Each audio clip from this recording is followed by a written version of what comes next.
Have you ever pondered the question, what if Jesus didn't die on the cross?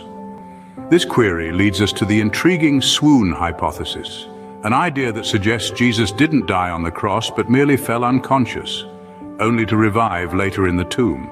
This hypothesis first found its proponents in the 18th and 19th centuries.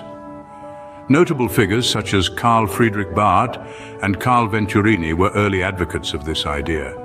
They proposed that Jesus survived the crucifixion and was later revived in the tomb. This was a radical idea at the time, challenging the prevailing beliefs about Jesus' death and resurrection. As we journey into the modern era, the swoon hypothesis found new proponents. Figures like Mirza Ghulam Ahmad and Ahmed Deedat carried the torch for this hypothesis.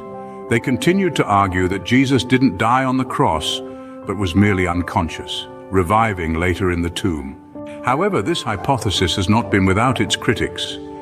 Many scholars have rejected the swoon hypothesis, citing various reasons.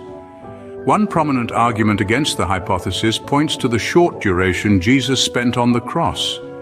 Critics argue that the time was not sufficient for Jesus to have died, suggesting that he must have been alive when taken down from the cross. Another argument against the swoon hypothesis involves the lack of eyewitness accounts of Jesus' dead body.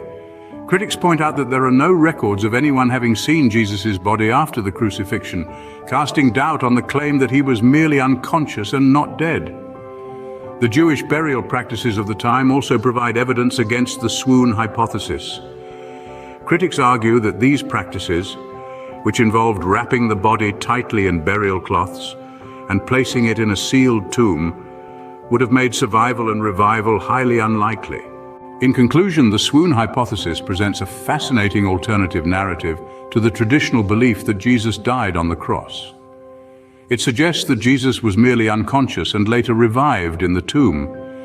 While this hypothesis has its proponents both in the past and in the present, it has also faced strong criticism.